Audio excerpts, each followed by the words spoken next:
करोतु कल्याणम् आरोग्यं धनसम्पदः लक्ष्मीः कौस्तुभपारिजातकसुरा धन्वन्तरिश्चन्द्रमा।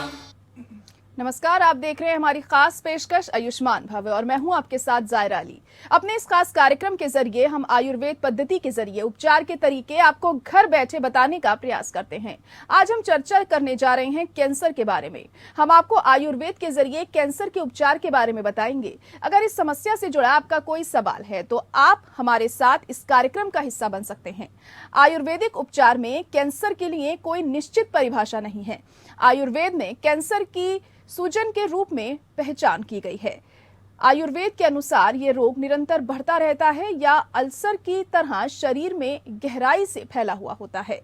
आयुर्वेदिक भाषा में इस तरह की सूजन और गांठ को अर्बुद कहते हैं। प्रारंभिक चरण में कैंसर की बीमारी धीमी गति से बढ़ती है और इसमें दर्द भी कम होता है। आयुर्वेदिक उपचार में कैंसर के लिए कोई निश्चित परिभाषा नहीं है। आयुर्वेद में कैंसर की सूजन के रूप में पहचान की गई थी। आयुर्वेद के अनुसार ये रोग निरंतर बढ़ता रहता है या अल्सर की तरह शरीर में गहराई से फैला होता है। आयुर्वेदिक भाषा में इस तरह की सूजन और गांठ को अर्बुद कहते हैं।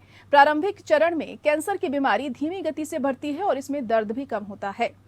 आयुर्वेद में कैंसर के लिए अनेक उपचारों का उल्लेख किया गया है, जिसमें शरीर का डिटॉक्सिफिकेशन या विषाक्ता पदार्थों को निकालना और ट्यूमर को शरीर से हटाना शामिल है। आपको बता दें कि दिल्ली में कैंसर का इलाज करा रहे 85% लोग अपनी सामान्य दवाओं के अलावा आयुर्वेदिक उपचार का भी सहारा ले रहे हैं। 39% रोगी प्राकृतिक चिकित्सा पद्धति अपना रहे हैं। रोगियों का मानना है कि इन उपचारों से उन्हें कोई दुष्प्रभाव भी नहीं हो रहा। कैंसर के इलाज के लिए अस्पताल में आने से पहले और उसके बाद भी वे आयुर्वेदिक और प्राकृतिक चिकित्सा पद्धति से खुद को स्वस्थ रखे हुए हैं। दिल्ली के राजीव गांधी कैंसर संस्थान एवं रिसर्च सेंटर में भर्ती मरीजों पर हुए शोध में ये बात सामने आई है। कैंसर के आयुर्वेदिक इलाज के बारे में जानकारी देने के लिए आज हमारे साथ हमारे मेहमान आयुर्वेदिक विशेषज्ञ डॉक्टर पूजा सबरवाल जी हैं। आप वर्तमान में राष्ट्रीय राजधानी क्षेत्र दिल्ली सरकार के तहत CBPSCS में आयुर्वेद की सहायक प्रोफेसर के पद पर कार्यरत हैं। राष्ट्रीय और अंतर्राष्ट्रीय पत्रिकाओं में 45 से ज्यादा शोध पत्र प्रकाशित किए गए हैं। डॉक्टर पूजा सबरवाल कैंसर के क्षेत्र में व्यापक शोध में भी लगी हुई हैं। तो ये तो था संक्षिप्त परिचय पूजा सबरवाल जी का। अगर आप कैंसर से संबंधित कोई सवाल जानना चाहते हैं तो आप भी हमारे साथ इस कार्यक्रम का हिस्सा बन सकते हैं। हमारी फोन लाइंस भी खुल चुकी हैं और आपको अपना फोन नंबर भी हम बता देते हैं, जो कि है 0120-612-7937। इसके अलावा आप 0120-612-7938 भी डायल कर सकते हैं। करोतु कल्याणम् आरोग्यं धनसम्पदः लक्ष्मीः कौस्तुभपारिजातकसुरा धन्वन्तरिश्चन्द्रमा। तो पूजा सबरवाल जी हमारे साथ जुड़ चुकी हैं। पूजा जी, बहुत स्वागत है आपका हमारे इस खास प्रोग्राम में। सबसे पहले आपसे ही जानना चाहेंगे कि कैंसर की आयुर्वेद में क्या परिभाषा बताई गई है? तारा जी, पहले तो मुझे इस प्रोग्राम में इनवाइट करने के लिए आपने बहुत कुछ इंट्रोडक्शन में बहुत अच्छे से, आई एम हाईली इम्प्रेस्ड कि आपने बहुत अच्छे से पहले बता दिया है कि कैंसर को आयुर्वेद में बेसिकली ग्रंथि या फिर परिभाषा के नाम पे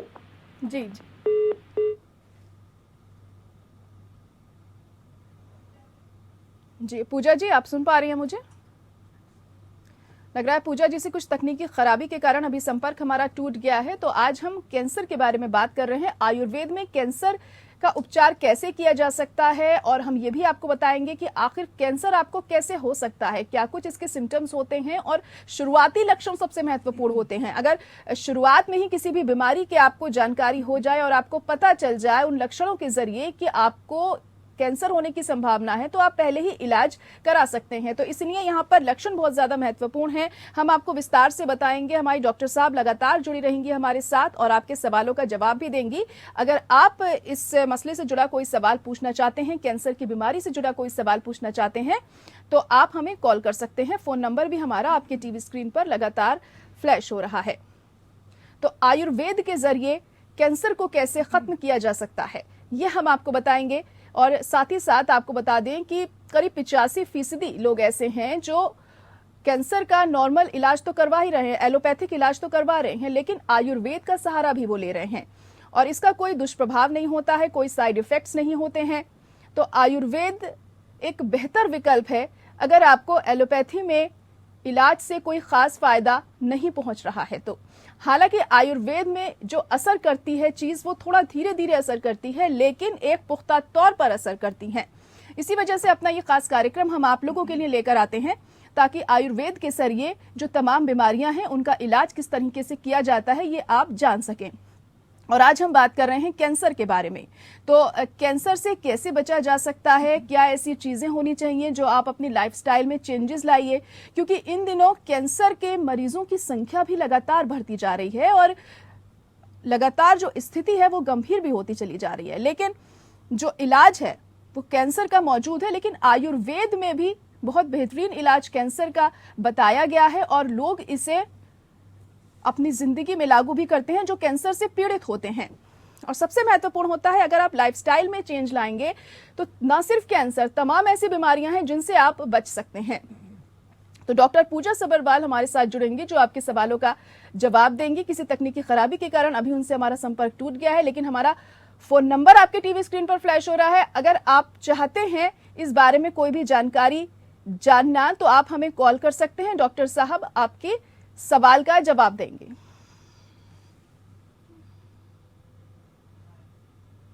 पूजा जी, सबसे पहले मैं आपसे जैसे जानना चाह रही थी कि आयुर्वेद में क्या परिभाषा कैंसर की बताई गई है, तो थोड़ा विस्तार से इस बारे में आपसे जानना चाहेंगे। जी जी जी। तो इसमें आपको मैं ये बताना चाहूंगी कि आयुर्वेद में कैंसर के लिए ग्रंथि या फिर अर्बुद शब्द की जो है वो यूज किया जाता है। आपने अपने इंट्रोडक्शन में बहुत अच्छे से बताया है कि इसको ग्रंथि में या अर्बुद के रूप में किसी भी तरह की जो अनवांटेड ग्रोथ होती है उसको अर्बुद के नाम से जाना जाता है। और इससे बहुत अच्छी हमारे क्लासिकल जो टेक्स्ट है उसमें एक्सप्लेनेशन दी गई है। और दूसरी बात आपने ये बताया कि आपने पूछा है कि कैंसर के ग्रोथ के कैंसर होने के बेसिकली रीजन क्या होते हैं। जी जी। तो मैं आपको यहाँ पर एक चीज क्लियर कर देना चाहती हूँ। बहुत ही एक इंटरेस्टिंग फैक्ट है जो कि बहुत सारी लेटेस्ट रिसर्चेस से निकल के आया है कि हमारे हर किसी ह्यूमन बॉडी में कैंसर सेल्स होते हैं। Every person has cancer cells in their body, but the only thing is कि वो चीज बहुत ज्यादा डोमिनेट तब करती है जब हमारा इम्यून सिस्टम, हमारी जो इम्यूनिटी है वो लो होती है। कैंसर के बहुत सारे रीजन होते हैं। 95% जो है वो अदर देन जेनेटिक रीजन होते हैं, मतलब जो 5% रीजन होते हैं वो जेनेटिक कॉजेज होते हैं और जो 95% जो रीजन होते हैं वो that is other than genetic, मतलब उसको हम कंट्रोल कर सकते हैं। उसमें बहुत ज्यादा जो कारण होते हैं वो हमारी faulty diet and faulty lifestyle है, स्ट्रेस फैक्टर आता है उसमें, एनवायरमेंटल फैक्टर्स आते हैं। तो ये सारे ऐसे फैक्टर्स हैं जिनको कंट्रोल करके उनको हम ठीक कर सकते हैं। और आयुर्वेद में सबसे इम्पोर्टेंट जो चीज बताई गई है कि हमारी बॉडी में अगर टॉक्सिन्स होंगे, जिसको हम आम बोलते हैं आयुर्वेद की भाषा में आम बोलते हैं, तो अगर टॉक्सिन्स है हमारी बॉडी में, that is actually the basic reason for the origin of और means like initiation of the process of cancerous growth. जी जी। डॉक्टर पूजा, तो आयुर्वेद में कैंसर को डायग्नोस कैसे करते हैं और जो शुरुआती लक्षण होते हैं कैंसर के वो क्या होते हैं, क्योंकि कहीं ना कहीं अगर हमें शुरुआत में किसी बीमारी के बारे में जानकारी मिले तो उसका उपचार बेहतर तरीके से किया जा सकता है। देखिए, अगर मैं आयुर्वेद की बात करूं तो उसमें देखिए कैंसर पहले तो जो है 2 तरह का होता है। ये अगर मैं अपने दर्शकों को बताना चाहती हूँ, इसमें 2 तरह का कैंसर रहता है, बेनाइन और मेटास्टेटिक। बेनाइन जो होता है, बेनाइन मीन्स लाइक एक ही जगह पे लोकलाइज्ड जो ओवर ग्रोथ होती है, और मेटास्टेसिस होता है जो हमारी पूरी बॉडी में जो फैला होता है, मतलब थ्रू ब्लड या फिर जो भी अदर सोर्सेज होते हैं उसके थ्रू पूरी बॉडी में हमारे उसका मेटास्टेसिस हो जाता है। उसको टेक्निकली ये वर्ड इसमें यूज करते हैं। तो बेनाइन जो ग्रोथ होती है, बेनाइन ग्रोथ के जो सिम्टम्स की बात करें तो लोकलाइज कहीं पर भी अगर स्वेलिंग होती है या पेन होती है, फॉर एग्जाम्पल अगर मैं एक एग्जाम्पल लूँ, जैसे कि जॉइंट सेल ट्यूमर होता है बोन का, किसी भी रीजन से अगर वो हो जाता है वो that is a benign tumour, but of aggressive nature. Aggressive nature का होता है बट बिनाइन होता है। फॉर एग्जाम्पल अगर कहीं किसी पेशेंट के वो हो जाता है, ज्यादातर वो नी में होता है या फिर जो लोअर लिम्ब होती है बोन्स उनमें रहता है, तो उससे आपको कांस्टेंट पेन मिलेगा, कांस्टेंट पेन मिलेगा और थोड़ी अनइजीनेस होगी। तो हमें किसी भी इस तरह के सिम्टम को जो है इग्नोर नहीं करना, इग्नोर नहीं करना। अगर आपके पेन रहता है, बोनिक पेन रहता है, तो उसको हमें इग्नोर नहीं करना है। तो इस तरह के कुछ एक सिम्टम्स बिनाइन ट्यूमर के होते हैं। अगर मैं मेटास्टैटिक ट्यूमर की बात करें तो उसमें भी इसी तरह, जैसे फॉर एग्जांपल अगर मेल की बात करूं तो मेल्स में मेनली प्रोस्टेट कैंसर जो है वो पाया जाता है, बहुत फ्रिक्वेंटली पाया जाता है। 45 की एज के बाद मैं तो सबको कहती हूँ कि अपनी स्क्रीनिंग करवानी चाहिए मेल पेशेंट्स को प्रोस्टेट के लिए। तो जो प्रोस्टेट कैंसर होता है, प्रोस्टेट कैंसर होने के बाद उससे बहुत जल्दी 2-3 साल के बाद जो है वो मेटास्टेसिस होने के पूरे चांसेस उससे होते हैं और वो जो बोन में बहुत जल्दी वो फैलता है। अगर वो एक मेल पेशेंट है, 45 प्लस है, 50 के आसपास है, 45-50 के बीच में है और उसको बैक एक ज्यादा रहता है, पेन रहता है, तो मुझे लगता है कि उसको अपने प्रोस्टेट का जो है वो स्क्रीनिंग जरूर करा लेनी चाहिए, क्योंकि ये प्रोस्टेटिक कैंसर जो होता है वो आगे चल के मेटास्टेटिक हो जाता है। कुछ इस तरह से हर ऑर्गन को लेके हर तरह के सिम्टम्स होते हैं। ICMR ने बहुत सारे सिम्टम्स की जो है वो लिस्ट दी हुई है कि अगर इसोफेजियल कैंसर है, फूड पाइप का कैंसर है तो उनके किस तरह के सिम्टम्स हो सकते हैं, अगर वो प्रोस्टेटिक कैंसर है तो वो किस तरह के हो सकते हैं, ब्रेस्ट कैंसर है तो उसमें किस तरह के रह सकते हैं। तो बिनाइन और मेटास्टैटिक 2 तरह के कैंसर होते हैं। और इसमें मैं टिप जो मैं बस नहीं देना चाहती हूँ कि अगर आपको कहीं बोनी पेन है या किसी तरह कांस्टेंट रात को ज्यादा पेन होती है, तो बोनी पेन में ज्यादा ये रहता है, बोन कैंसर में मेनली ये रहता है कि रात के समय सोते समय पेशेंट को ज्यादा डिस्कम्फर्ट होता है, ज्यादा पेन होती है। तो इस तरह से अलग अलग ऑर्गन के जो इन्वॉल्वमेंट होता है कैंसर में, अलग अलग तरह के सिम्टम्स होते हैं। जी। तो कैंसर की किस स्टेज पर हम आयुर्वेद के इलाज से फायदा पा सकते हैं? कौन सी ऐसी स्टेज होती है कि आयुर्वेद मदद कर सकता है इससे निजात दिलाने में?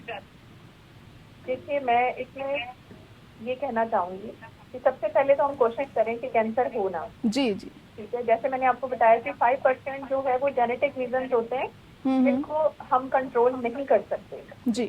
और जो 95% तो हमारे हाथ में है, वो इसीलिए हमारे आयुर्वेद में कहा जाता है स्वास्थ्य रक्षणम आतुरस्य विकार प्रश्नम, जब prevention is better than cure. तो प्रिवेंट करें हम। मैं तो ये कहूंगी कि स्टार्टिंग में ही, मतलब जो हमारे WHO का जो एक विजन है पब्लिक हेल्थ को एनहांस करने का, तो प्रिवेंशन ही करें। तो प्रिवेंशन मतलब जैसे मैंने स्टार्ट किया अपने टॉक से कि जो हर बॉडी में, हर पर्सन में कैंसर सेल्स हैं, पर वो हर किसी में वो उभर कर नहीं आते। उसका रीजन ये है कि अगर हम डे टू डे अपनी लाइफस्टाइल को जितना हो सके, देखिए आजकल की लाइफस्टाइल जो है बहुत स्ट्रेसफुल है, हमारी बहुत सारी रिस्पॉन्सिबिलिटीज हैं जिनको हम इग्नोर नहीं कर सकते, और उनको इग्नोर ना करने के चक्कर में हम अपनी हेल्थ को जो है इग्नोर करते हैं। जी। तो इसलिए कोशिश करें कि स्टेज 0 जिसको मैं बोलूंगी कि उसी में ही आयुर्वेद जो है उसको अपनाया जाए।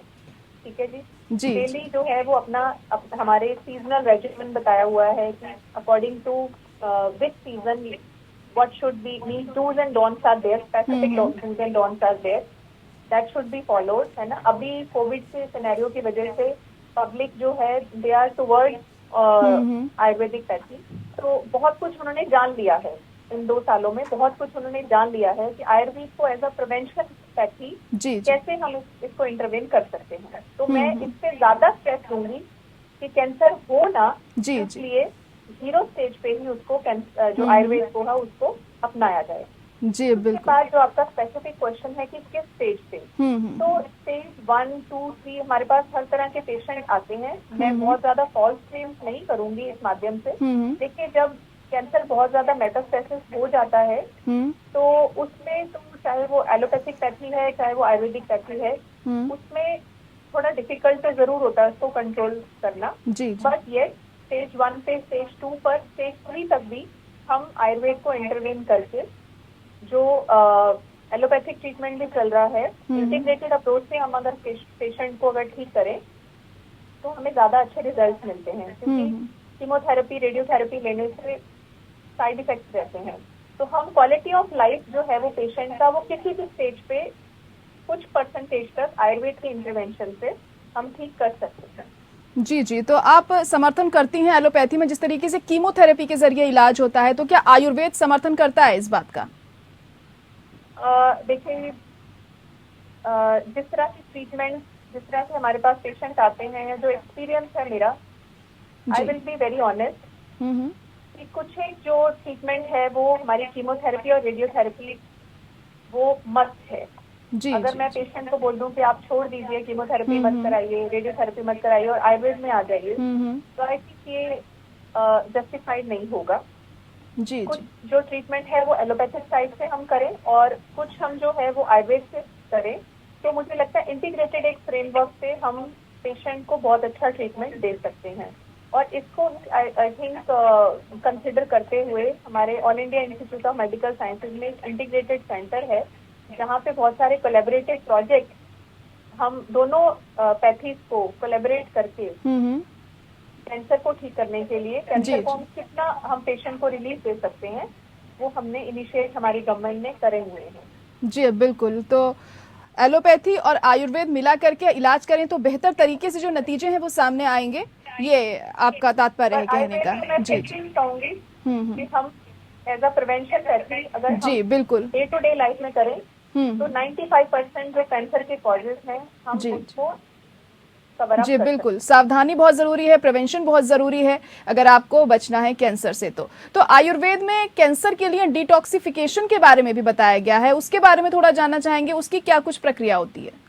देखिए, ऐसा है, डिटॉक्सिफिकेशन से पहले मैं जो डे टू डे लाइफ में कुछ एक आपको जो दर्शकों को मैं बताना चाहूंगी जी कि अगर आप डेली कुछ लीव जो तुलसी लीव है जो जी, कि सब घरों में पाया जाता है, हम्म। तुलसी लीव अगर हम लें, कड़ी लीव है जो कड़ी पत्ता जिसको हम बोलते हैं, हल्दी का प्रयोग करें जी। बट एक मतलब जो उसका डोज है वो प्रॉपर डोज में, ऐसा नहीं कि उसको बहुत ज्यादा ले लें और उससे हमारा जो है वो नुकसान हो। तो तुलसी के कुछ पत्ते कड़ी पत्ता और कुछ हल्दी और आंवला, जब सीजन हो तो अगर आंवला लें तो ये हमारा एक नेचुरल डिटॉक्सिफिकेशन होता है। इसमें आपको कोई इन्वेसिव प्रोसीजर नहीं कराना पड़ता डिटॉक्सिफिकेशन के लिए। तो ये आप एक किसी को कैंसर है या नहीं भी है तो ये अगर हम डेली लाइफ में लेते हैं तो हम जो रोज हम जानते हैं, हम इस फैक्ट को नहीं हम डिनाई कर सकते कि हमारा जो जोन है, जिस जोन में हम रहते हैं, पोल्यूशन होता है, तो डेली हम इनहेल करते हैं टॉक्सिन, चाहे हम खाते नहीं हैं बट इनहेल तो करते हैं। ठीक है, तो उनको थोड़ा प्रिवेंट करने के लिए we can have all these things on the daily basis, number 1। उसके बाद जो आपने डिटॉक्सिफिकेशन का प्रोसेस पूछा है, तो ऑफकोर्स हमारे यहाँ पर एक पद्धति है जिसको बोलते हैं पंचकर्मा थेरेपी। पंचकर्म है जिसमें हम एक मेडिकेटेड मैसेज करवाते हैं, मेडिकेटेड जो है वो लग्जेटिव देते हैं जिससे कि बॉडी के जितने भी अंदर टॉक्सिन्स हैं वो रिमूव हों। जी। और इसी तरह से हम कुछ एक पेशेंट्स पे हमने काम भी किया है, जैसे ब्रेन ट्यूमर के पेशेंट्स हैं तो उसमें हम नशे देते हैं, मेडिकेटेड जो है नेजल ड्रॉप्स देते हैं, और धूम्रपान है उसमें वो देते हैं, लेखनीय द्रव्य होते हैं। सब चीजें जो है कुल मिलाकर ये एक डिटॉक्सिफिकेशन का प्रोसेस है जो इंटरनल हम पेशेंट को बेसिकली पर्पस यही होता है कि उसके अंदर जितने भी टॉक्सिन्स हैं उनको रिमूव किया जाए। इसके साथ साथ डिटॉक्सिफिकेशन के साथ साथ मैं ऐड करना चाहूंगी जी, फिजिकल डिटॉक्सिफिकेशन के साथ साथ mental detoxification is also very important. जी जी। तो मेंटल डिटॉक्सिफिकेशन के लिए भी पेशेंट के लिए काउंसलिंग सेशन और डिफरेंट काइंड ऑफ थेरेपी जो सत्वाजय चिकित्सा के रूप में हमारे आयुर्वेद में बताई हुई है। और मैं जब अपनी रिसर्च इस पे स्टार्ट करी थी तो it was surprising for to note कि जो सबसे अच्छे जो बड़े रिनाउंड कैंसर हॉस्पिटल्स हैं, स्लोन कैटरिंग हॉस्पिटल है, MD एंडरसन हॉस्पिटल है यूएस में, वहाँ पे उन्होंने एक सेपरेट यूनिट है कॉम्प्लीमेंट्री एंड अल्टरनेटिव मेडिसिन का, जहाँ पर पेशेंट को फिजिकल ट्रीटमेंट के साथ साथ रेडियोथेरेपी, कीमोथेरेपी भी दी जाती है, एडवांस थेरेपी भी इंटरवेन की जाती है, Ayurvedic treatment plus psychological treatment भी पेशेंट को, मतलब फुल फ्लैट पैकेज। जी, मतलब कहा जा सकता है कि मेंटली तौर पर भी आपको डिटॉक्स रहना है और आपको फिजिकली तौर पर भी टॉक्सिन्स जो हैं बॉडी से निकालने बहुत महत्वपूर्ण हैं अगर आपको इस बीमारी से दूर रहना है। तो बहुत शुक्रिया डॉक्टर पूजा हमारे साथ जुड़ने के लिए, बहुत अहम जानकारी आपने दी हमारे दर्शकों को कैंसर से जुड़ी हुई, और इससे बचने के लिए आपने बताया कि बचाव ही सबसे बड़ा इलाज होता है। और इसी के साथ हमारी इस खास पेशकश आयुष्मान भव में आज के लिए इतना ही। मुझे दीजिए इजाजत, नमस्कार। करोतु कल्याणम् आरोग्यं धनसम्पदः लक्ष्मीः कौस्तुभपारिजातकसुरा धन्वन्तरिश्चन्द्रमा।